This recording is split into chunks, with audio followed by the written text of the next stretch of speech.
যৌথ ফ্যামিলি নাটকটির 29তম পর্ব নিয়ে চলে আসলাম। এদিকে জান্নাতের মা জান্নাতকে মিথ্যা কথা বলে ঘরের ভিতরে আটকেই রাখলো। এদিকে জান্নাত কেঁদে কেঁদে বললো, মা তুমি কেন আমাকে আটকেই রাখলা? তখন জান্নাতের মা উঠে বলল, তোকে এত বড় করেছে মানুষের বাড়ি থেকে মাইন্দারি করার জন্য। এটা বলেই জান্নাতের হাত থেকে মোবাইল নিয়ে গেল জান্নাতের মা। এদিকে জান্নাত তো খাটের উপরে বসে বসে খুব কান্না করতে আছে। খুশির আব্বা খাবার টেবিলে বসে আছে। এদিকে খুশির ফুফু তার জন্য চা নিয়ে আসলো। এদিকে দুই ভাই আর বোনে খুশির বিয়ে নিয়ে আলোচনা করতে আছে। খুশির বাবা উঠে বলল, দেখি দুই ছেলের ভিতরে পরীক্ষা নিয়ে কে আগে জিতে। তখন খুশির ফুফু উঠে বলল, কি পরীক্ষা নেবেন ভাইজান আমাকে একটু বলুন তো। তখন খুশির বাবা উঠে বলল, তাহলে শোন।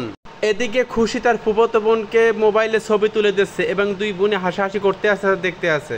তনু কলেজ শেষ করে রাস্তায় দাঁড়িয়ে একটি গাছের নিচে সে ভাবতে আছে জান্নাতের কথা। এদিকে তন্নি যখন রাস্তা দিয়ে যাচ্ছে তখন তনুকে দেখে ফেলে এবং তনুর কাছে চলে আসে, বলে, ভাই তোমার কি হয়েছে? তখন তনু উঠে বলল, না আমার কিছু হয় না, তুই কোথায় যাচ্ছিস? তখন তন্নি উঠে বলল, ভাইয়া তুই কি জানিস জান্নাতকে আটকে রাখছে ছোট কাকি? তনু ওখান থেকে যাওয়ার পর তন্নি একা একা দাঁড়িয়ে ভাবতে আছে। তনু বাড়িতে ঢুকে দেখে ছোট কাকি উঠোন ঝাড়ু দিচ্ছে এবং জান্নাত জানলার পাশে দাঁড়িয়ে আছে। দুজনই ইশারায় কথা বলতে আছে। জানালার পাশে দাঁড়িয়ে কান্না করতে আছে জান্নাত।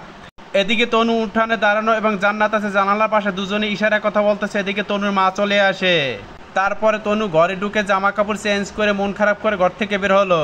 তারপরে তনুর সামনে পড়লো তনুর মা এবং তনুর মাকে তনু বলতেছে, মা ছোট কাকি এটা কি ঠিক করলো জান্নাতকে আটকালো? উত্তরে তনুর মা উঠে বলল, ওদের ঝামেলা ওরা বুঝুক। তারপরে তনুর মা তনুকে বলল, বাবা তুই জান্নাতের সাথে কোনো রকম সম্পর্ক রাখিস না। তনু মায়ের কথা শুনে মন খারাপ করে দাঁড়িয়ে রইল। এদিকে সোহাগ চলে আসে, কিরে তনু তোর কি হয়েছে? তখন তনু উঠে বলল, কিছু হয় না। কিরে তুই আসছিস কেন, কিছু বলবি? হ্যাঁ অবশ্যই বলবো, ছোট কাকা এদিক তো বিপদে পড়ছে, চল। এদিকে তন্নি পালিয়ে পালিয়ে জানলার কাছে আসলো জান্নাতের কাছে।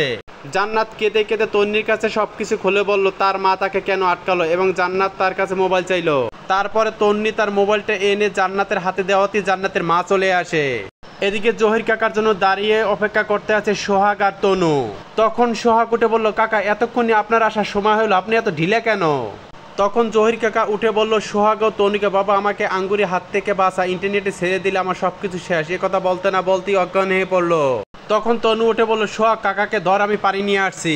এদিকে সন্ধ্যার সময় সোহাগের বাবা মাকে ফোন করলো খুশির ফুবু এবং আজে বাজে কথা বলে বিয়েটা ভেঙে দিল।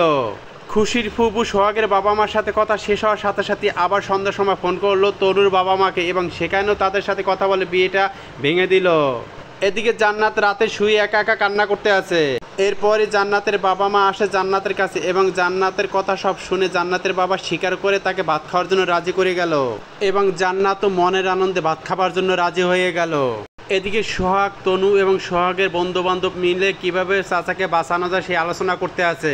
তনু সোহাগ ও তার বন্ধুরা মিলে আলোচনা শেষে যখন বাড়ির দিকে রওনা হলো তখন বাবরের চামচাগুলো চলে আসলো। এদিকে জান্নাতের মা জান্নাতের জন্য খাবার নিয়ে আসলো এবং মনের খুশিতে সে তনুকে ফোন দিল।